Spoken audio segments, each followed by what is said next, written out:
Wherever one lives in New Zealand, there is usually bird life to be found. On our beaches, in our parks and open spaces, and in our gardens. This isn't my garden, it's a neighbour's, and she loves having birds around. So encourages them to come and visit. And visit they do.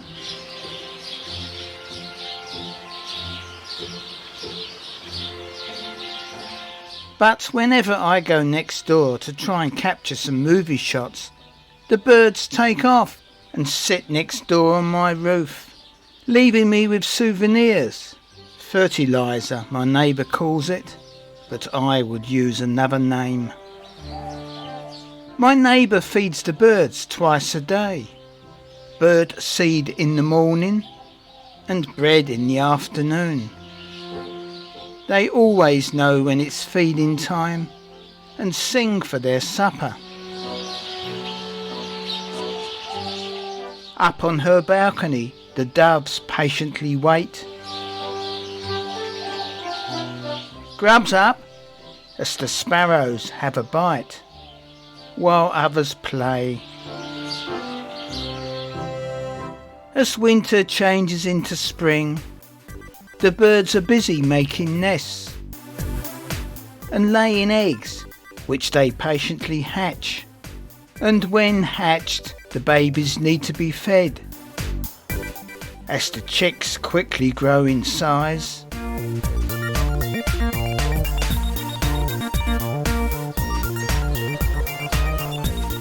these must be about ready to leave the nest. Then they have to fend for themselves.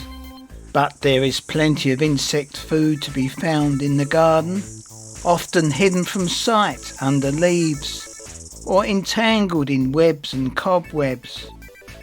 To us humans there's not much here, but even tree bark can contain grubs for birds.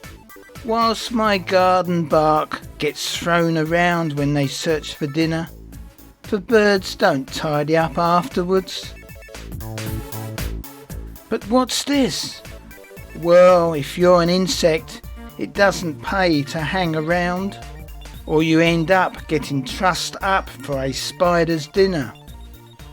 But enough of creepy crawlers. Let's soak up the sunshine and admire the flowers before we search for more birds.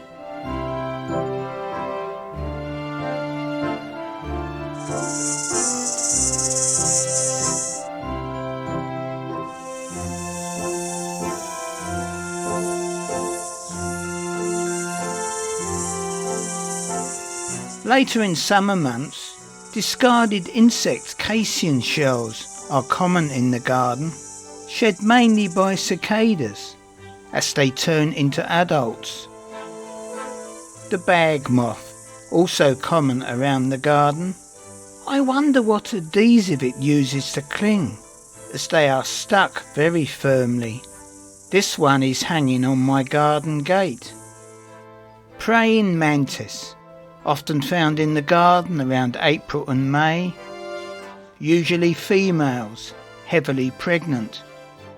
Perhaps she's looking for somewhere to extrude her egg case and lay her eggs.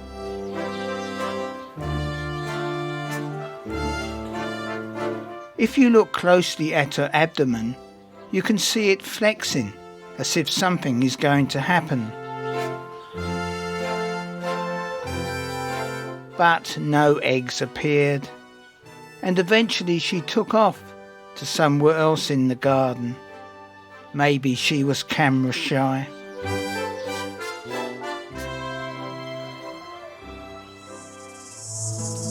As night time falls, insects have much to fear from our feathered friends. Especially when Ruru or the moorpork comes out to feed, for this is his territory, the territory of the dark. I have yet to catch sight of a moorpork, but they can be frequently heard nearby at night. Another visitor to my garden is the tui, especially in spring when my ko-fi tree is in flower. A few years ago I managed to get some still photos.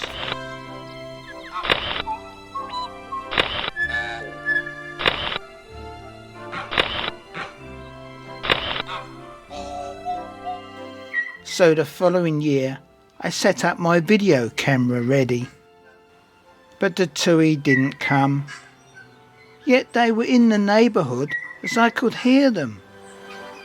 Presumably my flowers just weren't good enough this time. Ah well, maybe I'll have better luck next time.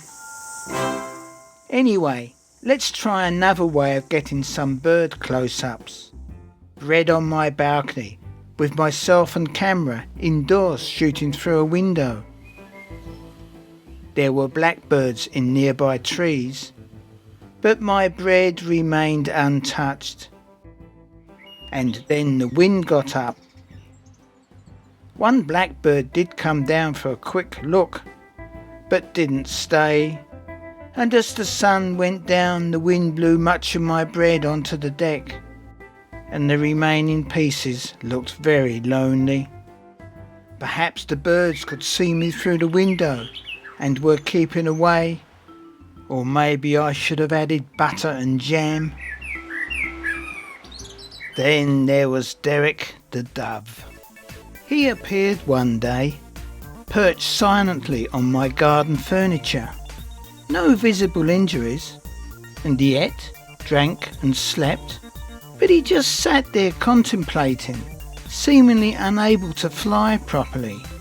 After a time he started to concern me, so my neighbour came, took him in a cage and sent him across town to the bird doctor, who confirmed no injuries. Derek was a juvenile with a weakly developed carpal joint, so he was returned to my neighbour's garden to be reunited with his family and get stronger. But his stay with me provided an experience of being really close to a wild creature. Thank you, Derek. In late winter months my vegetable garden is usually full of weeds, so I set up my camera in the garage downstairs and shot at ground level through a window into the garden, hoping to get a few shots. For there's plenty here for birds to feed on, especially under a pile of recent grass clippings. Hey, don't chuck it everywhere! Then, after I've cleared the weeds and dug the garden, a feeding ground with disturbed juicy worms. But this female isn't really sure. Has that human with the spade really gone? Mr. Blackbird is more confident. But up on the fence our friend is still being cautious. What's that noisy big bird flying overhead? The birds are having a good dig. But still she waits. You'd better come down, or the worms will be all gone.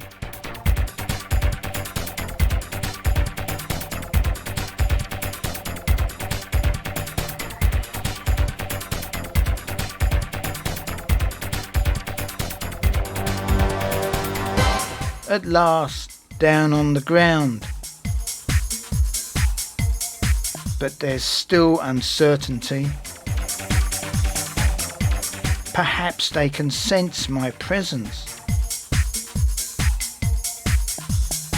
Never mind, let's have a dig to see what we can find. A few weeks later and the dirt patch is full of vegetables, with flowers awaiting pollination to grow into juicy cucumbers, while the birds are somewhere in the trees above, just watching and waiting for worms. Unfortunately some, probably blackbirds, dug up a few of my dwarf bean plants. Old CDs make useful scary items to try and keep Mr. Blackbird away. But although they can be a nuisance at times, our gardens, parks and reserves wouldn't be the same without our feathered friends.